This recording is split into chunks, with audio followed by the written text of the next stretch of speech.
Mon ami, ça n'ira, ça sera vraiment compliqué. Il faut te mettre là, regarde. Je suis là pour un live. Fais des lives avec. Donc quand il dit ça maintenant, tu viens te planter là-bas. Oui, je comprends. Regarde, la bonne question serait qu'ici, on vient là.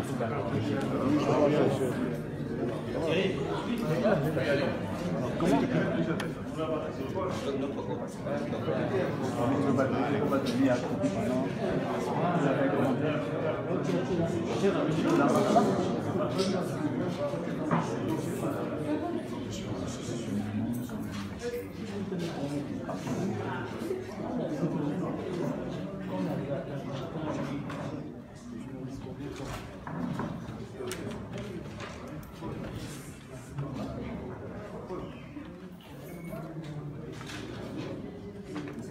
il y a quelqu'un qui va...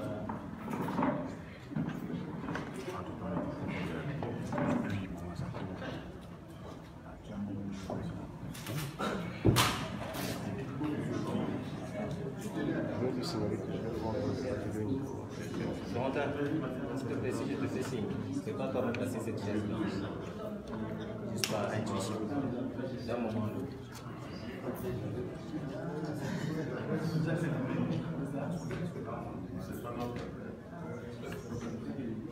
Prenez encore quelques minutes pour ceux qui ont des photos à faire, notamment. N'hésitez pas à venir ici et à faire des photos de qualité.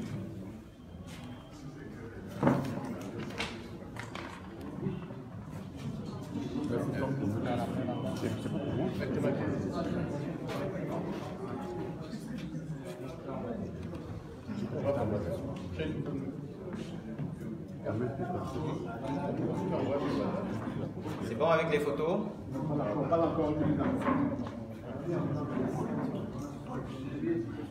J'attends là-dedans.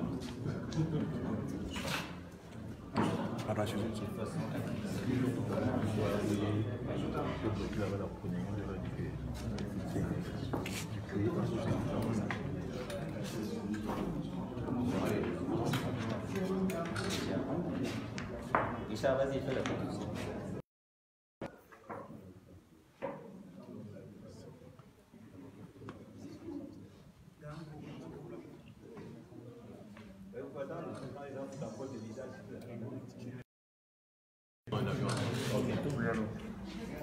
Bon, regagnez vos places s'il vous plaît, on va commencer.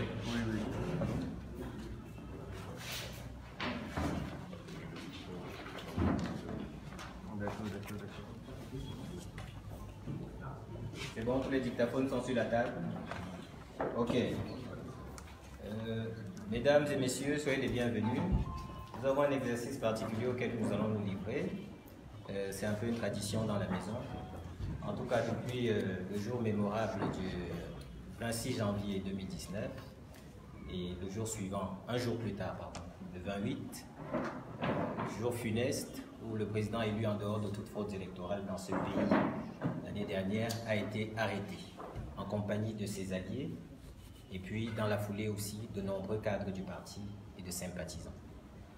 Alors, le procès, si on peut l'appeler ainsi, ultra politisé et politique, qui s'est ouvert sur cette base-là, a abouti à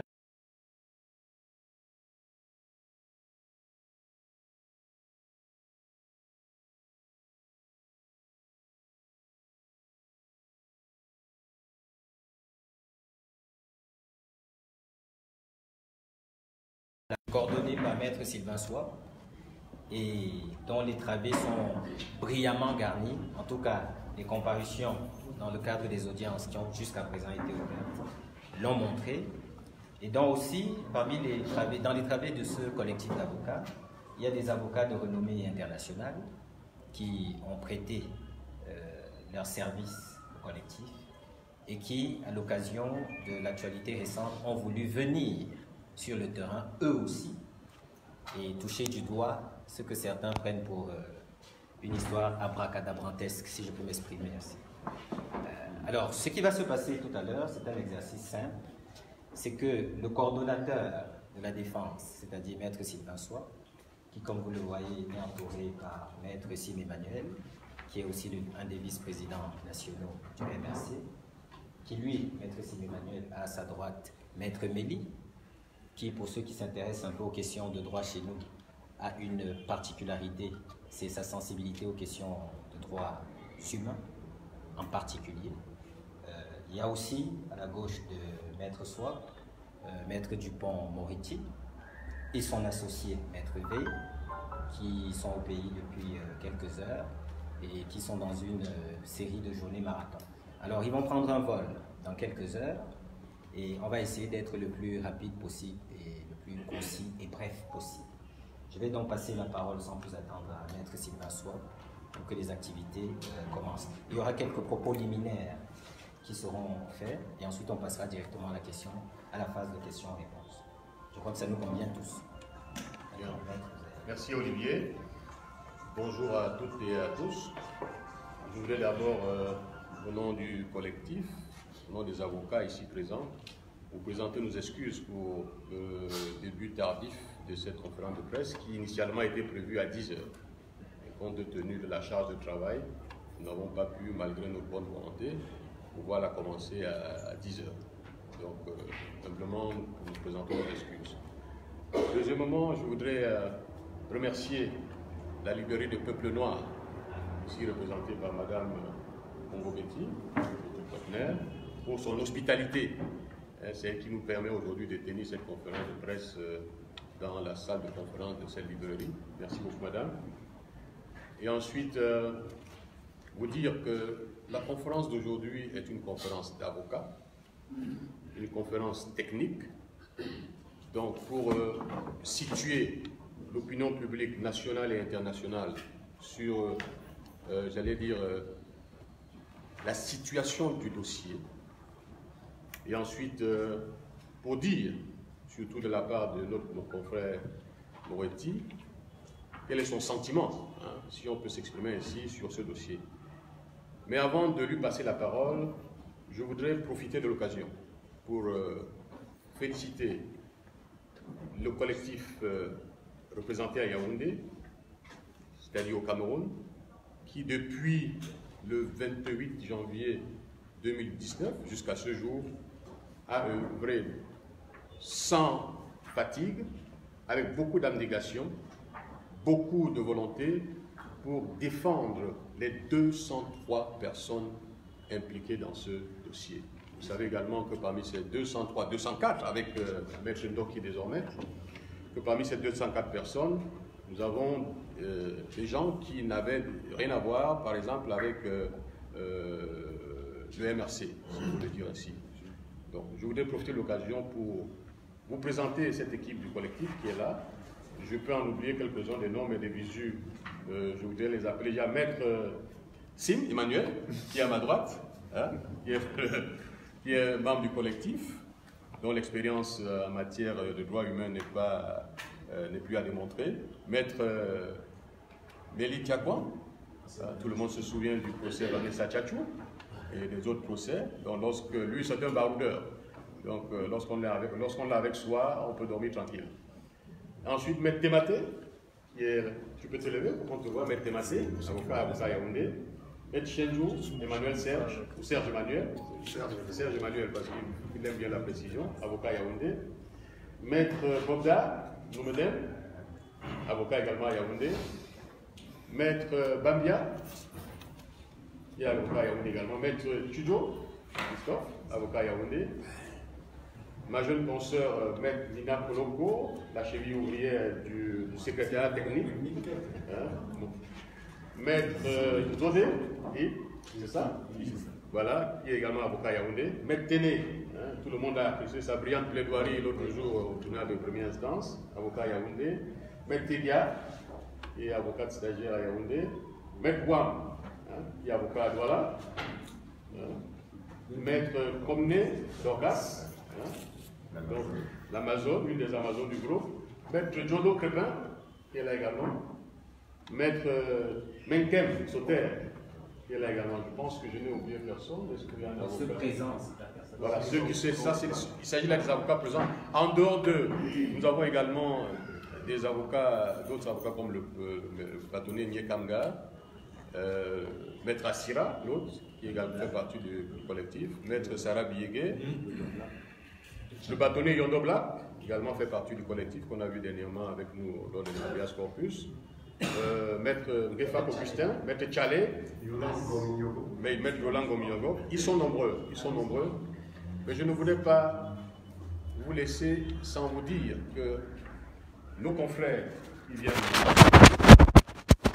Pont-Moretti, que vous connaissez très bien, et son associé Maître V, qui font partie du collectif également, mais sauf qu'ils opèrent hors des frontières du Cameroun. Donc nous leur souhaitons la bienvenue, en espérant que lors des questions-réponses, je sais qu'il y aura beaucoup de questions qui seront posées, qu'on aura suffisamment de force pour répondre à cela. Mais à côté d'eux également, il y a un autre groupe d'avocats qui travaillent également à l'extérieur, composé de Maître Brabant, Maître Bourdon, Maître Pejman et Maître le bâtonnier Bournazel. Donc ils font également partie du collectif. Je ne vous cite pas également les avocats américains ou canadiens qui font partie du collectif. Donc c'est pratiquement le monde entier qui s'occupe de ce dossier. Donc, beaucoup d'avocats sont impliqués. Et je ne voulais pas citer les universitaires, c'est-à-dire les enseignants de droit, collègues du professeur Kanto, qui également font partie, qui apportent leur petite contribution, ou leur grande contribution à la défense des 204 personnes. Le collectif est constitué pour les 204 personnes impliquées dans le dossier. Voilà. Donc sans plus tarder, je ne voudrais pas davantage monopoliser la parole. Je vais passer la parole donc à mon confrère, mon estimé confrère, Maître Dupont-Moretti, qui va donc vous entretenir sur son ressenti par rapport au dossier. Et ensuite, la parole sera donnée à Maître V, son associé, pour l'aspect technique, pour les actions envisagées ou envisageables que nous pourrions avoir dans le cadre de ce procès. Maître Moretti, confrère, vous avez la parole. Merci. Tout d'abord, je voudrais vous dire que c'est un honneur pour Antoine Veil et pour moi d'être ici au Cameroun, aux côtés de nos confrères. Les kilomètres, les océans, les montagnes, les déserts ne nous empêchent pas d'avoir une vision commune de la liberté. J'allais dire des libertés, qu'il s'agisse de la liberté individuelle ou des libertés publiques. J'ai pu lire ça et là qu'il pourrait au conditionnel s'agir d'une ingérence, puisque nous sommes français. Nous ne sommes pas des militants politiques. Nous ne sommes pas les représentants consulaires, nous ne sommes pas une autorité secrète, quelle qu'elle soit, nous sommes deux avocats qui sont honorés qu'on leur ait demandé d'intervenir dans ce dossier. Il y a, vous le savez, une procédure camerouno-camerounaise et il y aura peut-être une procédure camerouno-genevoise, camerouno-française, bref.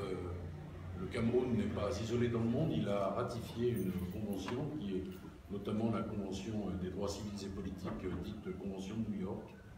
Et ces traités, évidemment, engagent votre pays d'un point de vue juridique et d'un point de vue judiciaire. Voilà pourquoi nous sommes ici.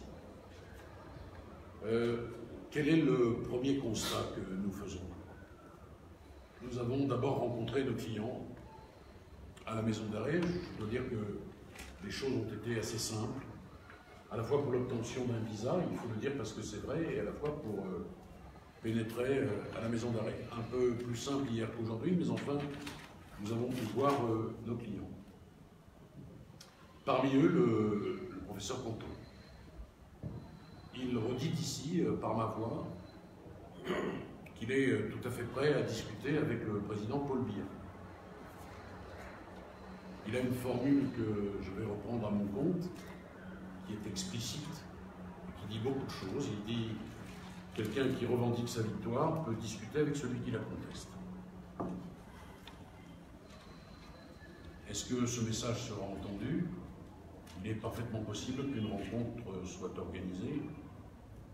C'était presque naturel dans la bouche du professeur tout à l'heure. Il disait « Mais j'ai été ministre de Paul Biya, j'ai déjà conversé avec lui.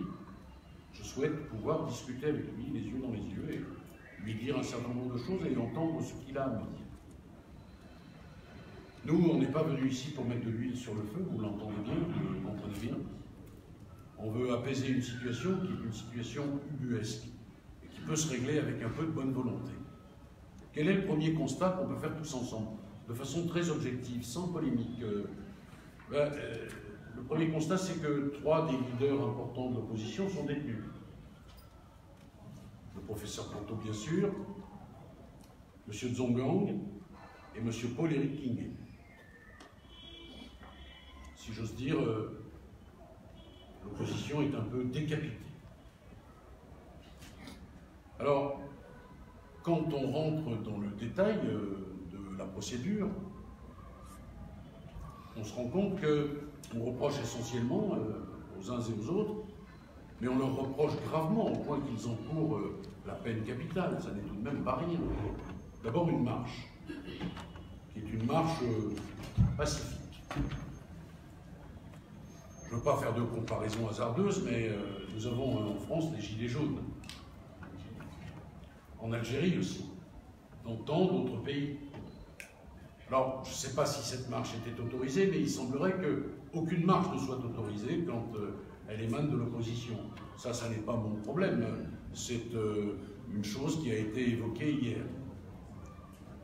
Donc voilà cette marche pacifique. Mais il y a des gens qui ont été interpellés qui n'étaient pas dans la marche, qui encourent aussi la peine de mort, d'où le caractère saugrenu, singulier, ubuesque des poursuites.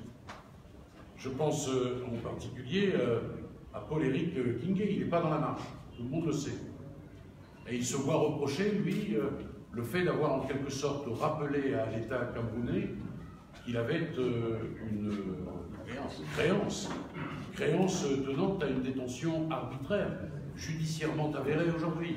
Et la seule réponse à cette doléance légitime, ça n'est pas le paiement de la créance, mais c'est une nouvelle incarcération.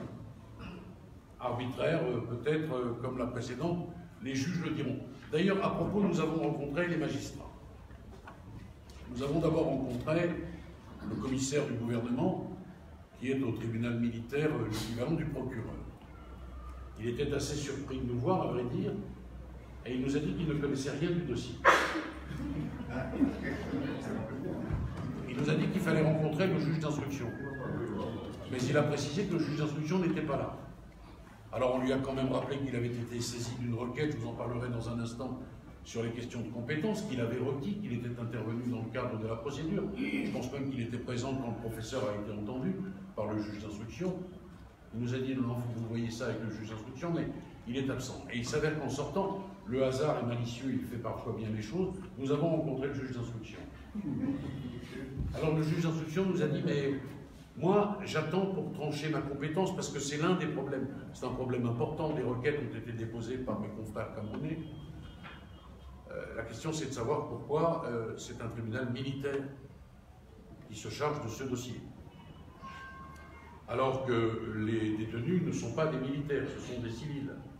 Alors qu'il existe un certain nombre de textes que vous devez connaître, vous les journalistes, bien mieux que l'avocat français que je suis.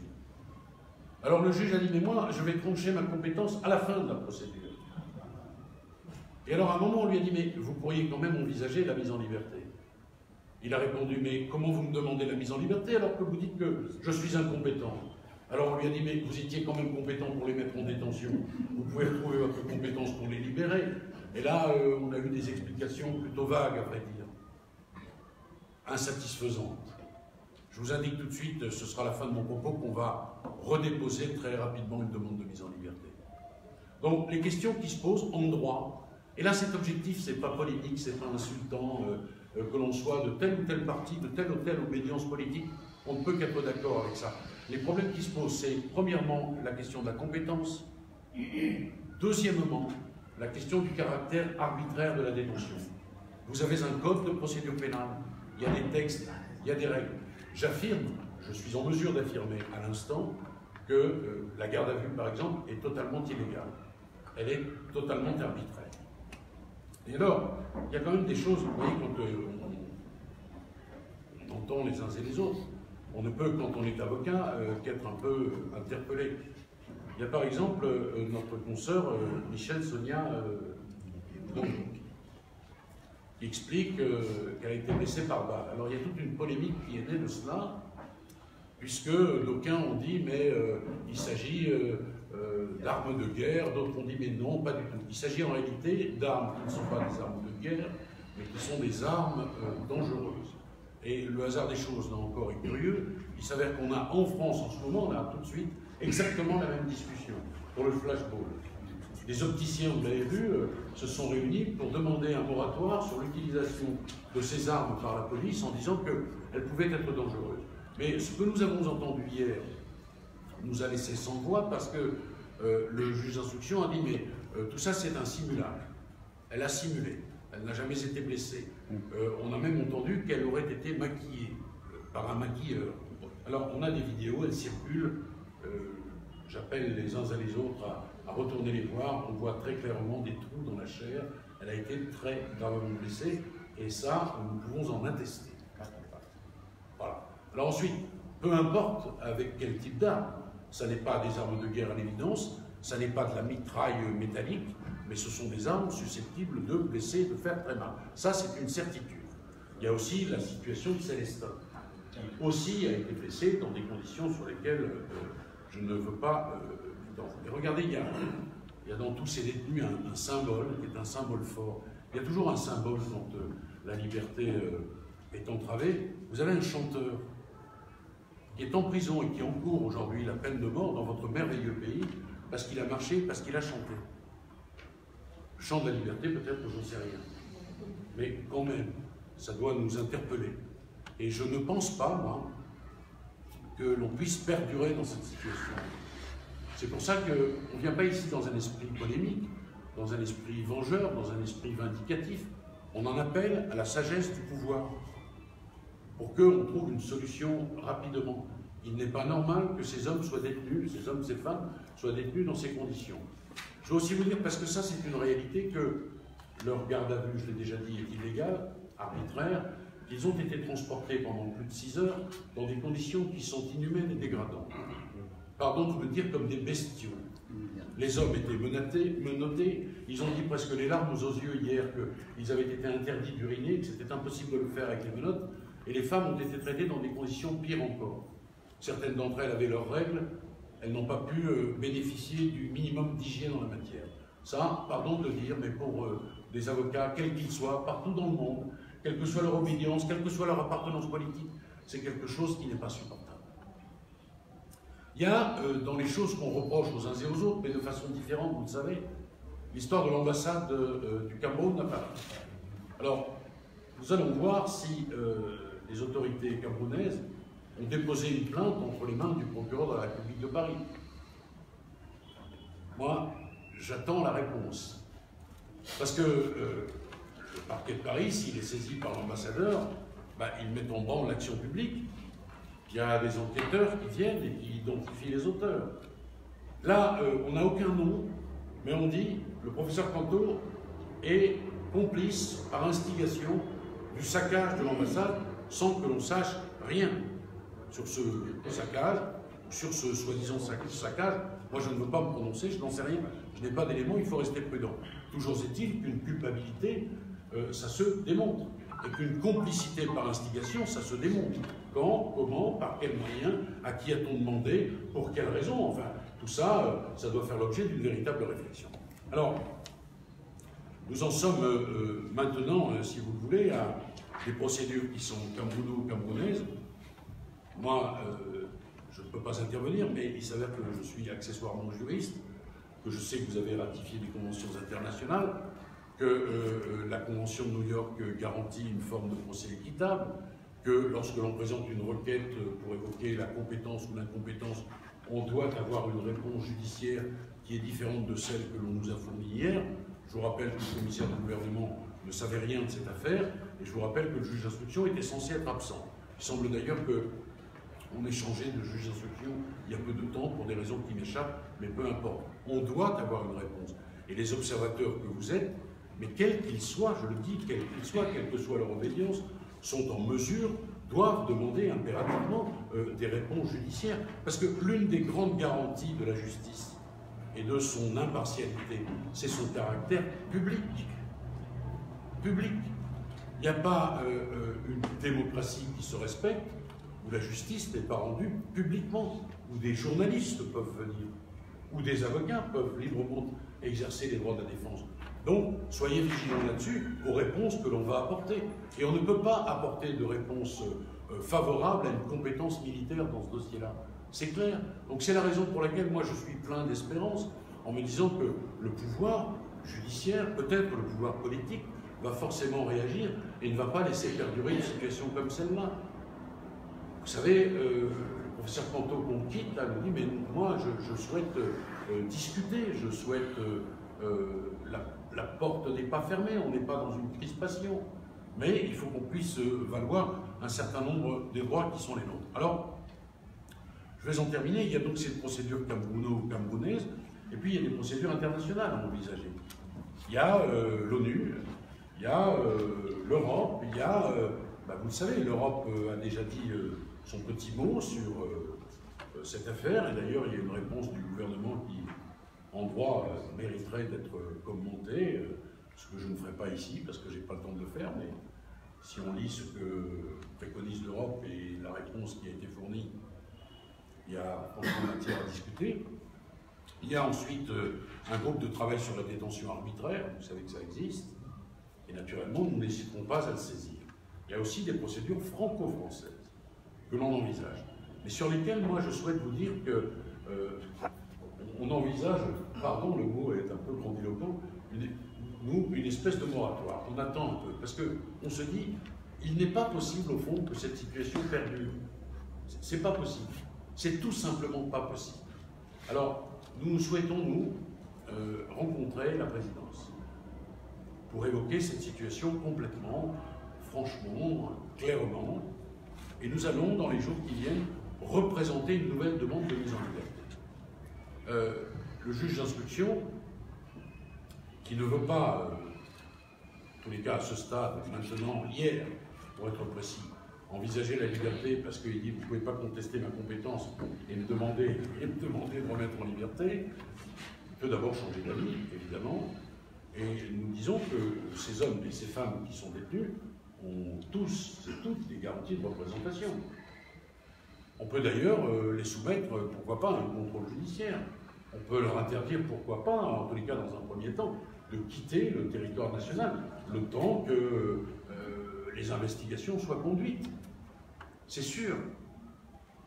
Bon, donc nous, on va attendre un tout petit peu pour voir comment se dénoue la situation ici. On va être en contact permanent avec nos confrères. Et puis, on va regarder ça de l'Europe avec nos yeux, avec beaucoup de vigilance, beaucoup d'attention.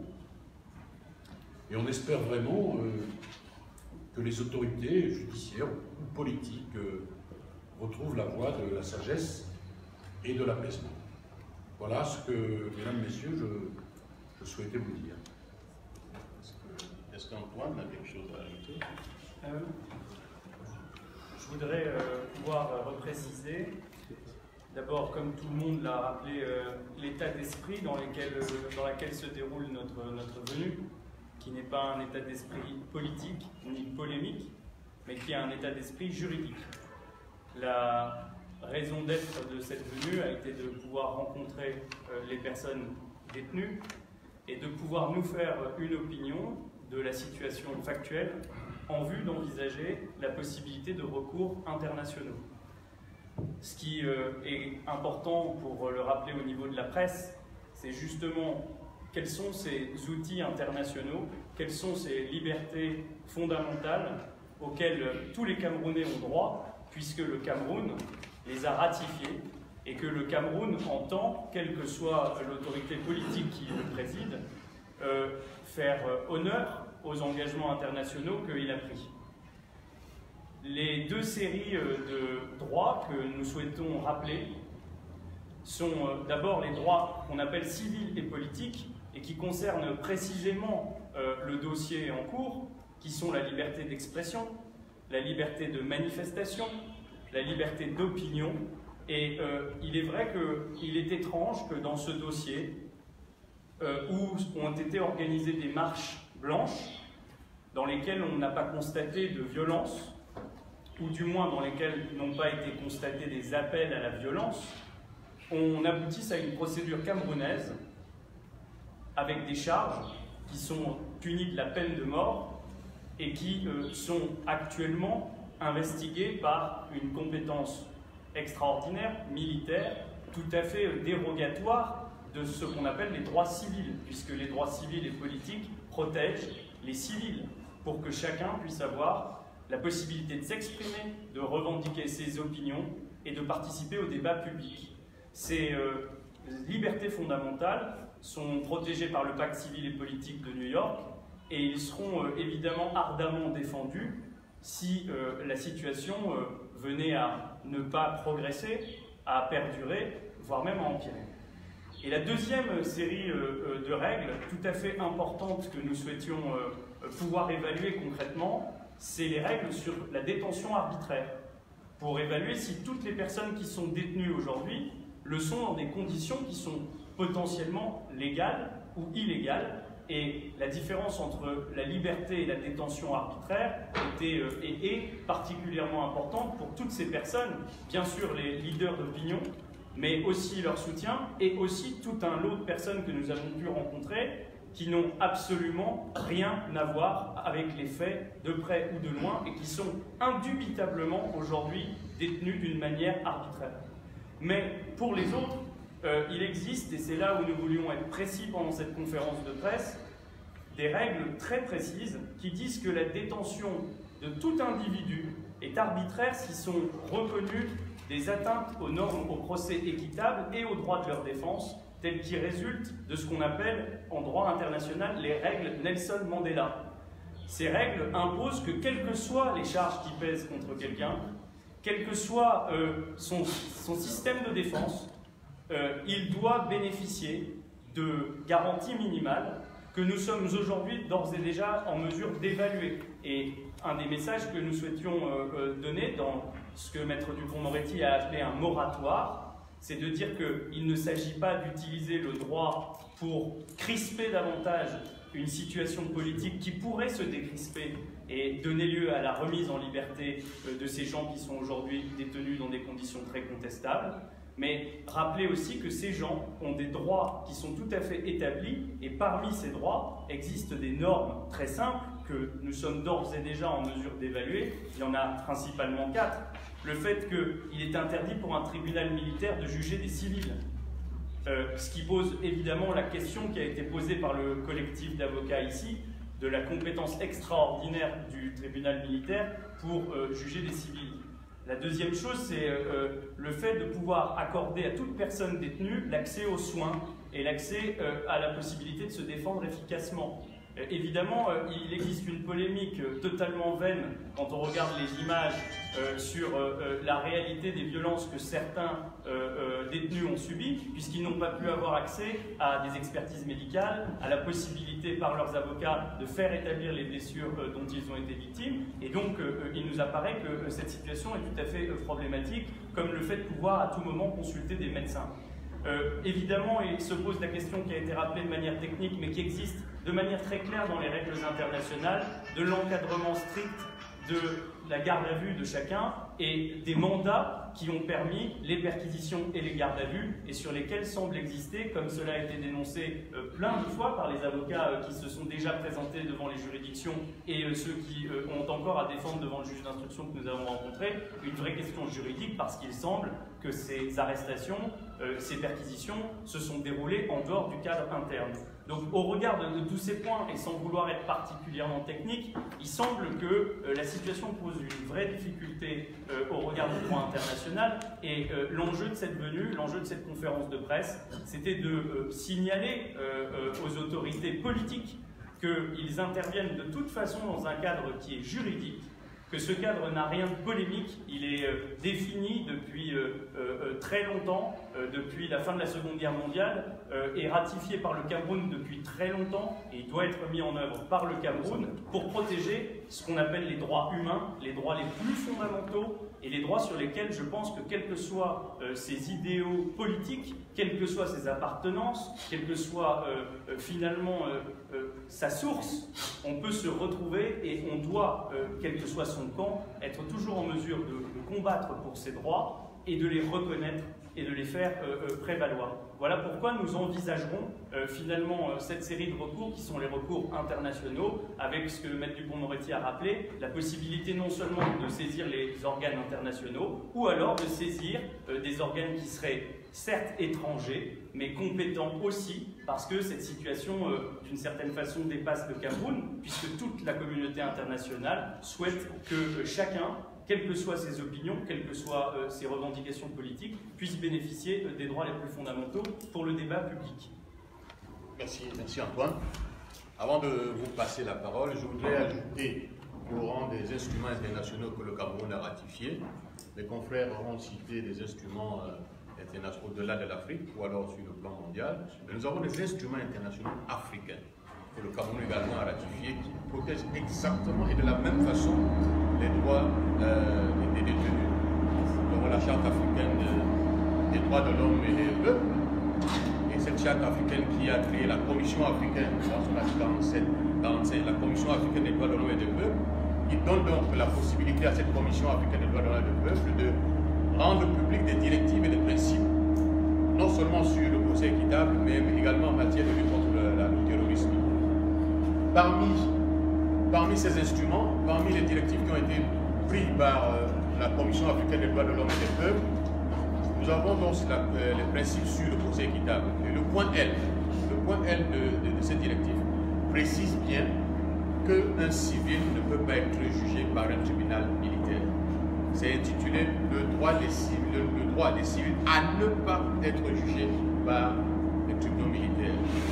Ça, c'est des principes qui ont été pris en 2003. En 2015, c'est-à-dire 13 ans plus tard, dans le cadre des directives de la lutte contre le terrorisme, la Commission africaine des droits de l'homme, donc l'Union africaine, décide que même si vous êtes terroriste, vous ne pouvez pas être jugé par un tribunal militaire. C'est la partie 4 de ces directives, ces principes. Vous pouvez retrouver tout ça sur Internet, pris en 2015. Autrement dit, il s'agit des instruments onusiens ou des instruments de l'Union africaine. Aucun de ces instruments ne permet qu'un civil puisse être jugé par un tribunal militaire. D'où la raison qui nous a poussé à, j'allais dire, contester la compétence du tribunal militaire, tout simplement parce que l'article 45 de notre Constitution dit que les traités ratifiés par le Cameroun ont une validité, une autorité supérieure aux lois internes. C'est l'article 45, c'est notre Constitution. Et ça veut dire que lorsqu'une loi est contraire à un traité, cette loi s'écarte. D'ailleurs, je dois vous dire que dans nos recherches, nous avons découvert qu'en juin 2010, la Cour suprême du Cameroun a rendu une décision dans l'affaire Omaïs Kassim contre Selecta. Vous connaissez, donc vous pouvez retrouver également cette décision sur Internet. La composition était présidée par M. Tipana Mwele. Le procureur général était l'ancien procureur général qui n'est plus là, M. Soukamolo. Il est dit dans cette décision que lorsqu'une loi est contraire à une disposition, à un traité ratifié par le Cameroun, on écarte la loi. C'est la Cour suprême qui le dit. Donc ce n'est pas une invention. Donc lorsqu'on a dit ou réclamé l'application de ces principes-là devant le juge militaire, ce n'était pas une fantaisie. C'était tout simplement parce que tout ceci est prévu par les lois camerounaises, tout ceci est décidé par les juridictions camerounaises, et cela en application des traités ratifiés par le Cameroun. Dans la décision de juin 2010, dont je parle tout à l'heure, il s'agissait de quoi? Vous connaissez Omaïs Kassim qui discute les droits les actions dans une société Selecta. Il s'agissait d'appliquer une convention signée entre. Il y a une convention signée qu'elle appelée Convention de Tananarive, signée entre le Cameroun et plusieurs autres pays. Multilatérale concernant plusieurs pays. Donc voilà, et cette convention-là a été appliquée pour que celui qui revendiquait les droits dans cette société puisse en bénéficier. Je ne veux pas être plus long que ça. Je préfère vous passer la parole aux journalistes qui vont poser des questions. Bien entendu, nos confrères Éric Dupond-Moretti et Antoine Bonnepoint, également Maître Sim et Maître Nelly, pourront également répondre à ces questions.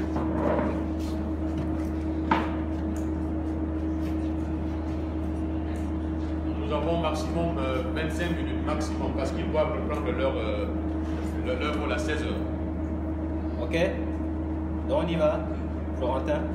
Oui, moi c'est Florentin, oui, ok. Ma question elle s'adresse à Maître Dupont-Moretti. Il semblerait que le maître s'est rendu aujourd'hui à l'ambassade de France et il a échangé avec l'ambassadeur.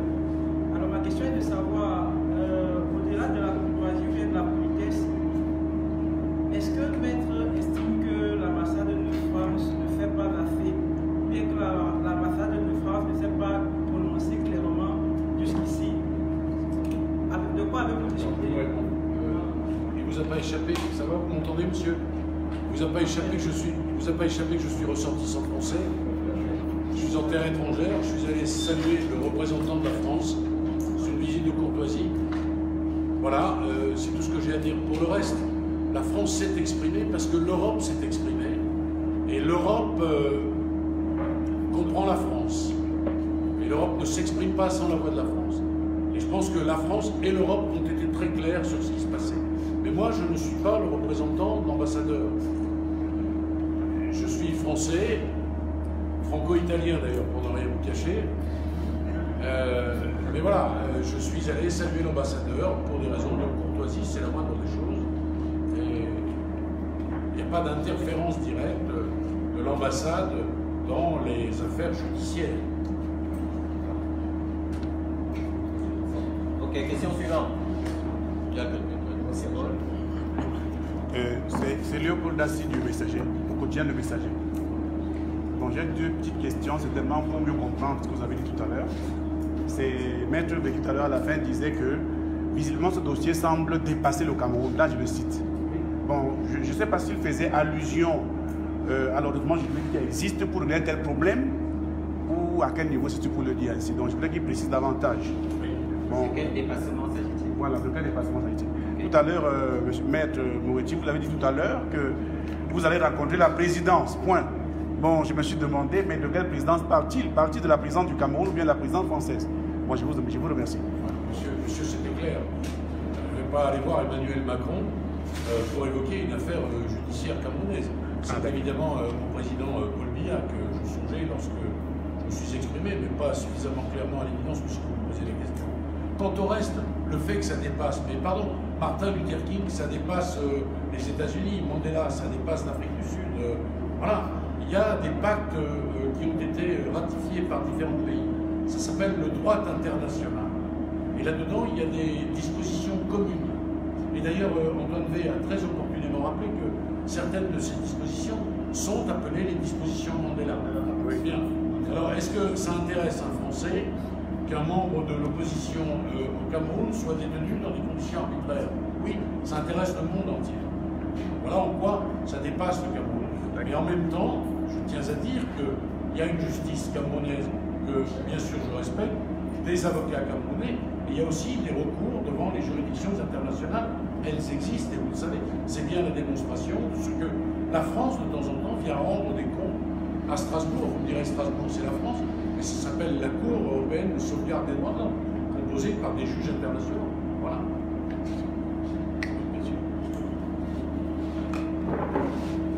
Serge Aimé Bikoy, Radio CBDC en tout. Serge Aimé Bikoy, Radio CBDC en tout, ici à Yaoundé. Ma question est en rapport avec la temporalité.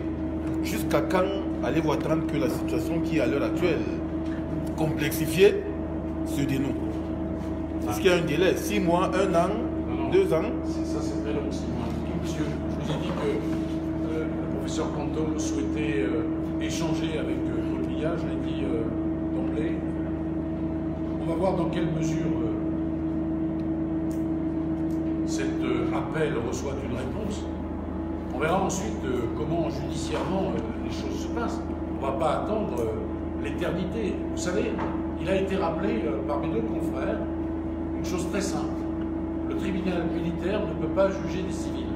Le juge nous répond hier, « Ah, mais il faut que je fasse mon instruction avant de répondre à ça. » Et tout de suite, il sait bien que Canto n'est pas militaire, que tous les autres ne sont pas militaires. Il y a un chanteur, il n'est pas militaire. Il y a une avocate, elle n'est pas militaire. Il y a des femmes de ménage aussi, qui ne sont pas militaires non plus. Faut pas sortir de polytechnique, si j'ose dire, pour comprendre ça, c'est simple. Est-ce que vous êtes militaire ou pas? Vous êtes journaliste, vous n'êtes pas militaire. Voilà, faut pas 2 heures pour répondre à cette question. Donc quand le juge nous dit, moi, je vais faire tout ça et puis je répondrai après, on ne va pas avoir cette patience. En revanche, on lance, nous, quelque chose qui est de l'ordre de l'appel au calme, qui est une espèce d'appel à la sagesse, à la réflexion commune. Donc il faut le temps que les choses se mettent en place. Ça n'est ni 6 mois, monsieur, ni 1 an, ni plus. Mais il faut quand même le temps que les uns et les autres pensent à la situation. Voilà, nous, on exprime ces choses. On exprime pourquoi? On ne fait pas une conférence de presse pour le plaisir. On espère qu'elle sera efficace, que les messages que nous portons seront entendus, bien sûr, c'est le but. Moi, je suis avocat, je l'ai dit, je ne suis pas politique, je ne suis pas représentant consulaire. Mon but, c'est que ceux que j'ai l'honneur de défendre sortent le plus vite possible. Mais voilà, on a lancé là une bouée à la mer. Il faut attendre qu'elle arrive sur le rivage, qu'elle soit ouverte, qu'elle soit lue et qu'on ait une réponse. Ça prend un tout petit peu de temps. Ça n'est pas hier, en tous les cas. Question suivante, Camille. Si je suis Khaled de Faxon, journaliste au quotidien émergent, je vais partir des propos de M. Bougounissa qui a présenté ce procès comme étant un procès politique. Alors, et j'aimerais, ce qui laisse présupposer que la décision qui a risqué d'être une décision politique. J'aimerais comprendre, M. Maître Mouteti, en quoi est-ce que votre intervention, vous semblez mettre beaucoup plus en avant le facteur judiciaire, en quoi est-ce que votre intervention pourrait modifier, n'est-ce pas, cette décision politique qui arrive? Merci. En prolongement avec la question qui a été posée, je crois que ce qu'on essaye de dire de manière énergique et argumentée, c'est que dans le débat juridique, ce qui est posé, c'est l'existence, qui n'est pas a priori contestée, mais qui doit chaque jour être démontrée, d'un véritable état de droit démocratique, dans lequel le respect des droits peut être contesté de manière démocratique sans qu'on tombe dans l'arbitraire, c'est-à-dire l'impossibilité pour les gens de revendiquer le droit de manière effective, notamment ce qu'on a rappelé, le droit de manifester, le droit de s'exprimer librement, le droit de participer à des élections. Et quand ces droits sont bafoués, alors on est tout à fait dans un cadre juridique, mais il ne doit pas être instrumentalisé. Et nous, ce que nous allons chercher à évaluer, et ce que nous dénoncerons si ça doit être dénoncé par des recours juridictionnels, c'est le respect de ce que le Cameroun affiche auprès de la communauté internationale, c'est-à-dire d'être un État démocratique. À partir de là, il y a une série d'actions qui sont susceptibles d'être lancées, et pour aller dans le prolongement de la question qui a été posée, il s'agit de rappeler que les enjeux fondamentaux qui sont dans votre Constitution, qui sont dans vos engagements internationaux, oui, dépassent de toute façon tout pouvoir politique. C'est l'enjeu même de prendre des enjeux constitutionnels et internationaux, de ne pas pouvoir en changer en fonction du vent politique. Et aujourd'hui, ce que nous constatons, c'est qu'il existe dans votre pays un vent politique agité, qu'il ne s'agit pas probablement de l'agiter encore plus, mais qu'il s'agit simplement de respecter ce qui est votre norme suprême, constitutionnelle et internationale. Donc on a essayé de définir juridiquement ce qui veut dire objectivement, sans polémique, et ce qui veut dire de manière étayée, avec des preuves qui sont apportées sur les sévices, sur les blessures, sur les conditions d'arrestation, pour pouvoir avoir un débat constructif. S'il peut avoir lieu de manière politique et interne, tant mieux. S'il doit avoir lieu de manière juridictionnelle, ce n'est ni satisfaisant pour le pouvoir en place, ni satisfaisant pour les gens qui sont aujourd'hui arbitrairement détenus. Voilà pourquoi on essaye de laisser un délai pour que chacun puisse appréhender correctement cette situation avec la presse, qui a le rôle, dans un débat démocratique tout à fait fondamental, de répertorier et de lister de vraies informations, et pas de donner la parole à des informations polémiques ou distordues. Et une des raisons de la conférence de presse, c'était de rappeler les faits de manière claire pour que chacun puisse avoir une opinion libre. C'est ça le débat démocratique et c'est ça le débat juridique. Je voudrais ajouter en un mot que la règle de droit n'a pas d'appartenance politique. Ça ne peut pas être les pro-Biya contre les pro-Canto.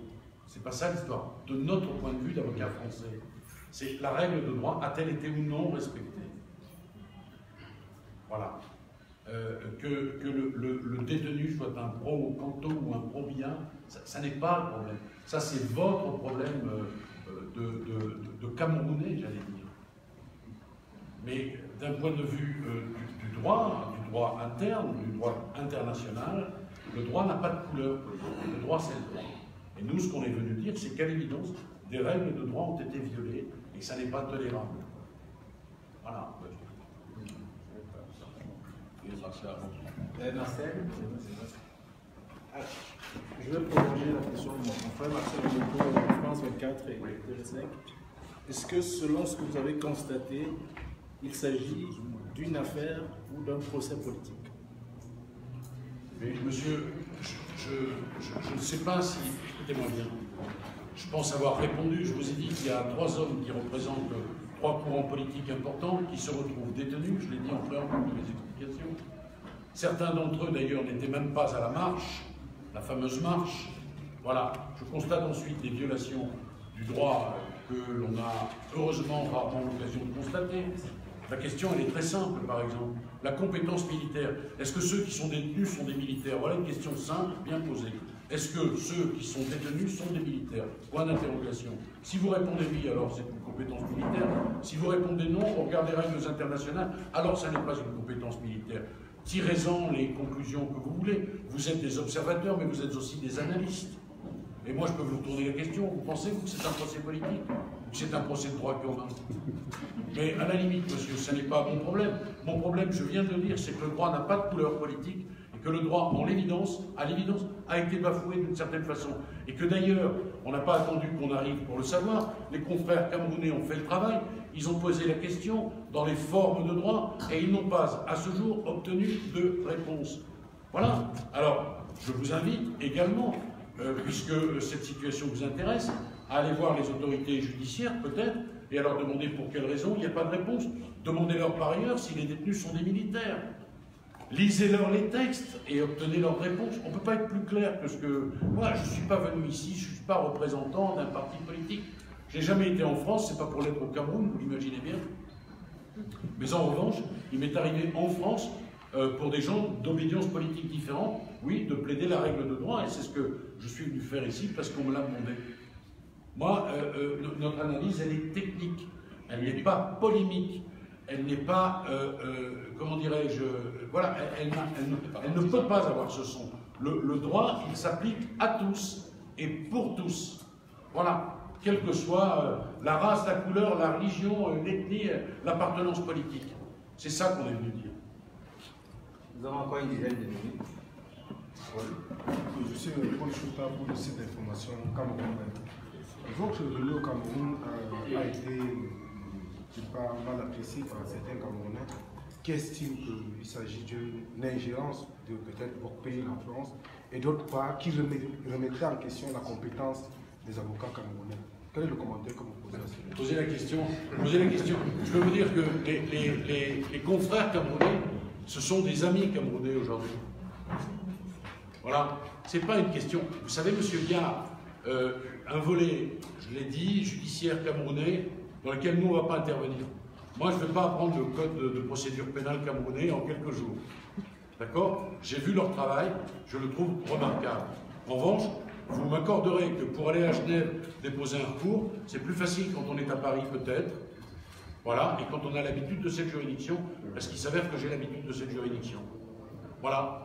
Alors, les polémiques, je sais, elles viennent toujours d'on ne sait où d'ailleurs.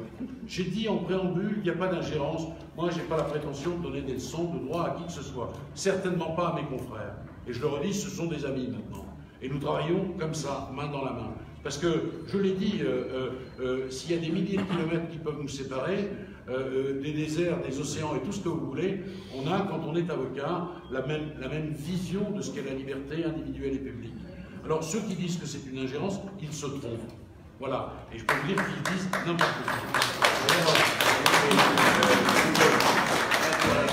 Maître Sim voulait réagir, Maître Mehdi également. Non, sur ce point, parce que c'est Camerounais. Je ne voulais pas, merci beaucoup à tous et à toutes, intervenir dans ce débat parce que je considère que nous travaillons depuis très longtemps, depuis 1 mois et demi, sinon 2 mois bientôt, et que vous avez été vous-même témoin de dizaines de conférences de presse que nous avons organisées pour présenter ce que nous faisions comme travail. Donc, il n'a jamais été question de remettre en cause un avocat camerounais.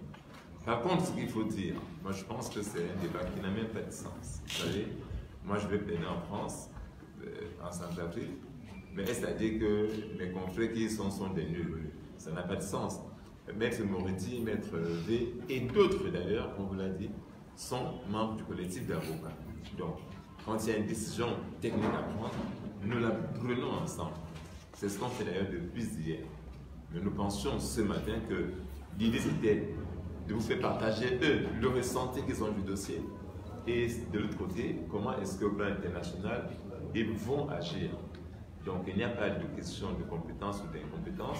Les avocats sont des confrères partout où on est sur un avocat, on est reçu comme avocat et considéré comme avocat. Donc je pense que nous sommes très heureux de les avoir, je peux vous dire, parce que chacun de nous a son talent propre. Vous savez, moi j'ai mon talent qui n'est pas celui de M. Méni ou de M. Swap. Mais c'est ça l'intelligence des Camto précisément. C'est de réunir des gens qui ont des compétences variées, qui ont des talents variés pour faire le meilleur de la défense. Et je peux vous dire que rarement on aura vu une si belle défense que celle de Camto. Vous n'avez pas encore tout vu, vous avez des choses en commun.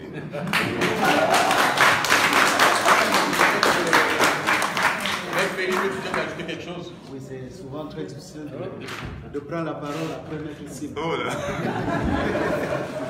Ben, je voudrais vous renvoyer la question. Demandez à ceux qui entretiennent les colonies que l'Union européenne est intervenue. Qu'a dit l'Union africaine? À Yaoundé, il y a des ambassades des pays africains.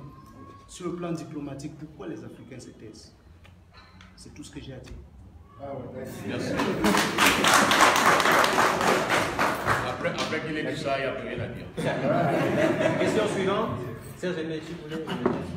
Oui, je voudrais revenir sur la question de la corrélation entre le politique et le judiciaire. Parce que Camille Jefferson et Marcel Amoko ont présenté un ensemble de préoccupations là-dessus. Et ça m'intéresse parce qu'on a l'impression que oui, vous êtes certes des juristes, mais il y a quand même des influences politiques qui peuvent déterminer ou bien influer sur la décision du judiciaire. Ce d'autant plus qu'au Cameroun, on ne vous apprend rien. Il y a justement l'influence du politique sur le judiciaire. Lorsque l'on voit un peu comment l'opération Hypervie est diligentée au Cameroun, on se rend davantage compte que c'est le chef de l'exécutif qui pilote cette opération-là, qui a, à mon sens, est brumeuse et insidieuse. Alors, il y a le sous-secrétaire d'État américain qui a exprimé son point de vue par rapport à l'arrestation de Maurice Kamto, qui a dit que Maurice Kamto a été arrêté pour ses activités, ses opinions politiques. Même si le gouvernement camerounais a déconçu, bien battu en bref cette affirmation-là. Est-ce qu'on ne peut pas véritablement estimer que ce procès est véritablement politique? Parce que même les figures que vous présentez ont une certaine trajectoire. On sait qui est Ndjonga, on sait qui est Kamto, on sait qui est Paul-Éric Kingé. Et on sait véritablement qu'avant même l'arrestation de Paul-Éric Kingé, il y a eu justement une interview qu'il a accordée à certains hommes de médias et qui pourrait influer justement sur son arrestation. Merci Serge, mais je crois que la réponse a été donnée. Je pense qu'on a déjà répondu. Oui, cette question. Tout à fait. Maître Méli, peut-être ajouter quelque chose. Il y a quelque chose à ajouter. Oui, Maître Méli. C'est toujours très difficile de revenir dire les mêmes choses. Les mêmes choses. Lorsque dans notre pays, nous faisons face à un État essentiellement répressif, c'est-à-dire qui n'agit que la corde du pénal, ça pose des problèmes, tant sur le plan interne que sur le plan international.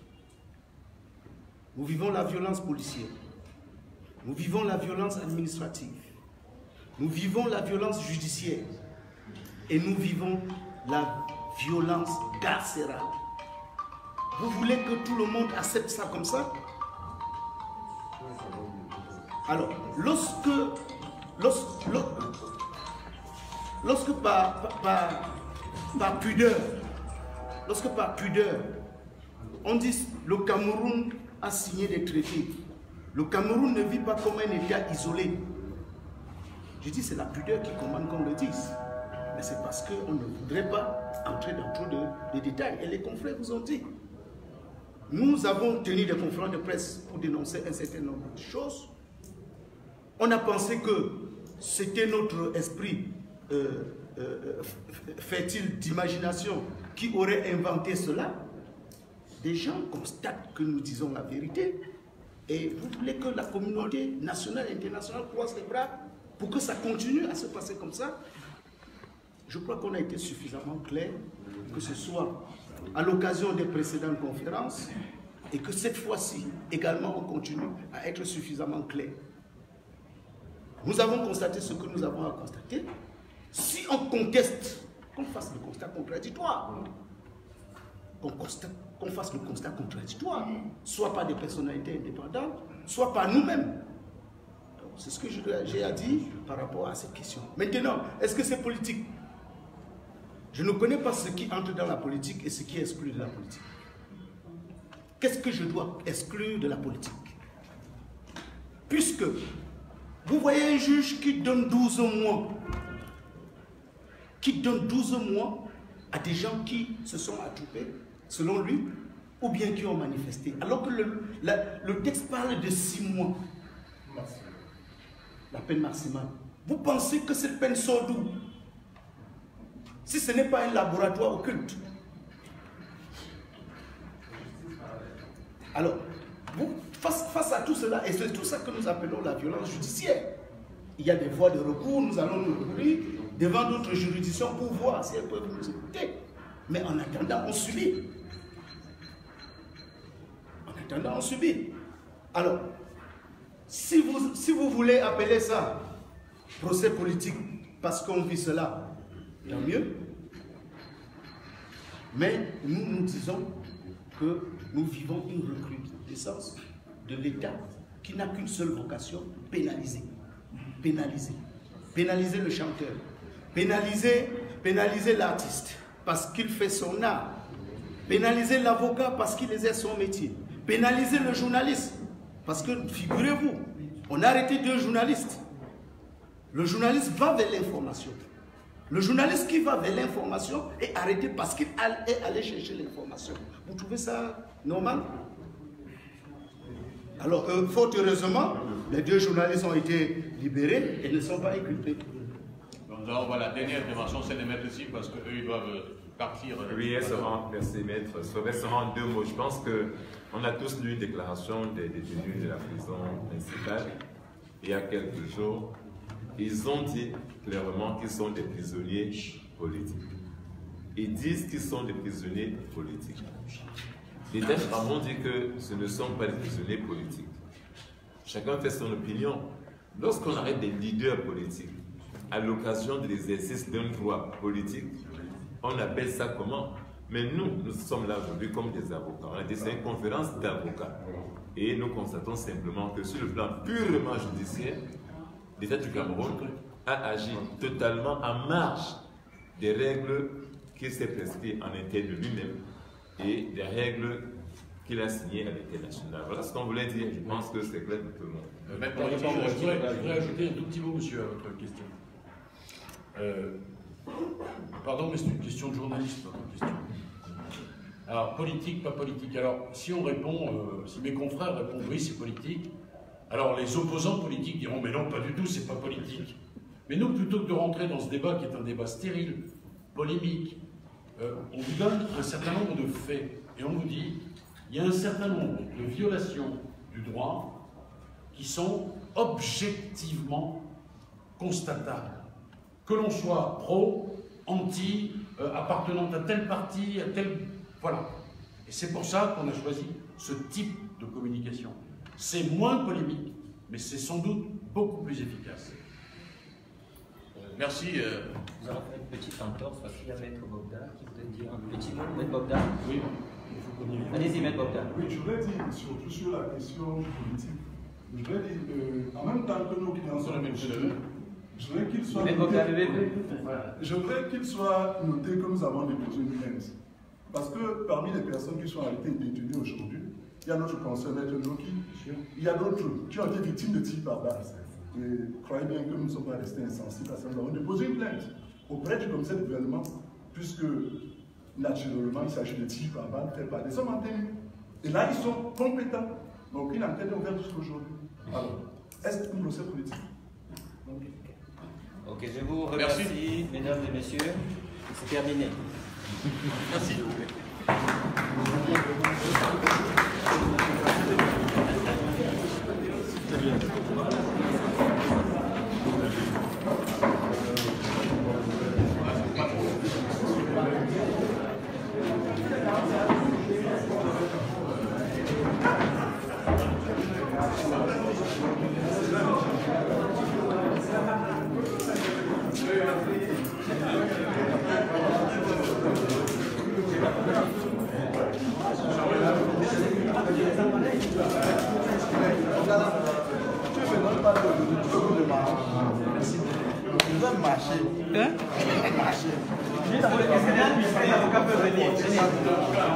Les avocats venaient par ici.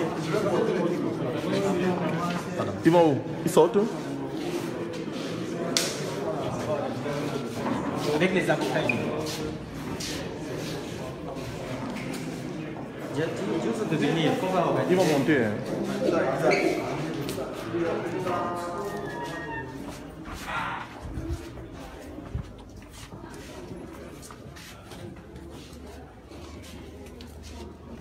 On va faire une photo de famille avec les avocats. Oui, il faut se dépêcher, parce que sinon...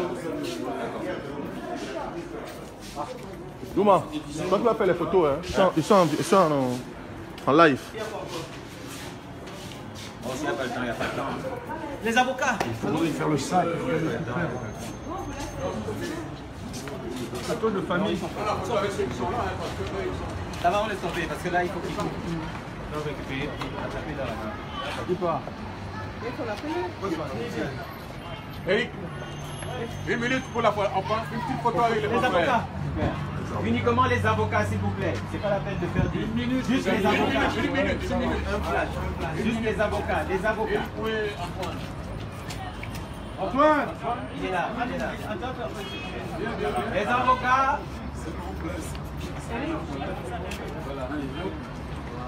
Les avocats. Voilà. Les avocats, monsieur. Non, ça va, c'est bon. Allez-y. Ça va, vous êtes bien ici. Il faut qu'on voit les... C'est bon? Les avocats. C'est bien. Viens ici. Ça va? Avocat. Assistant. Là, tu es tous les envois les photos. J'espère que tu me filmes, hein? Je suis collaborateur d'avocat. Collaborateur d'avocat, ok, c'est bon. Ah, c'est bon, allez, c'est bon. Merci pour la patience.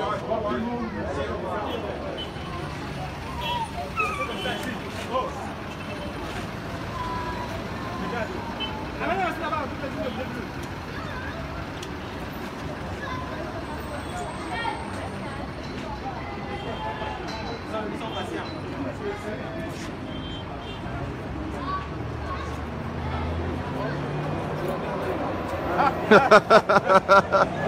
Manitou. Ton téléphone. Je suis en direct. Pardon. Antoine est là. Hein? Antoine, on y va. Et tout, c'est pas... Ok, d'accord. Maintenant, tu peux couper le live.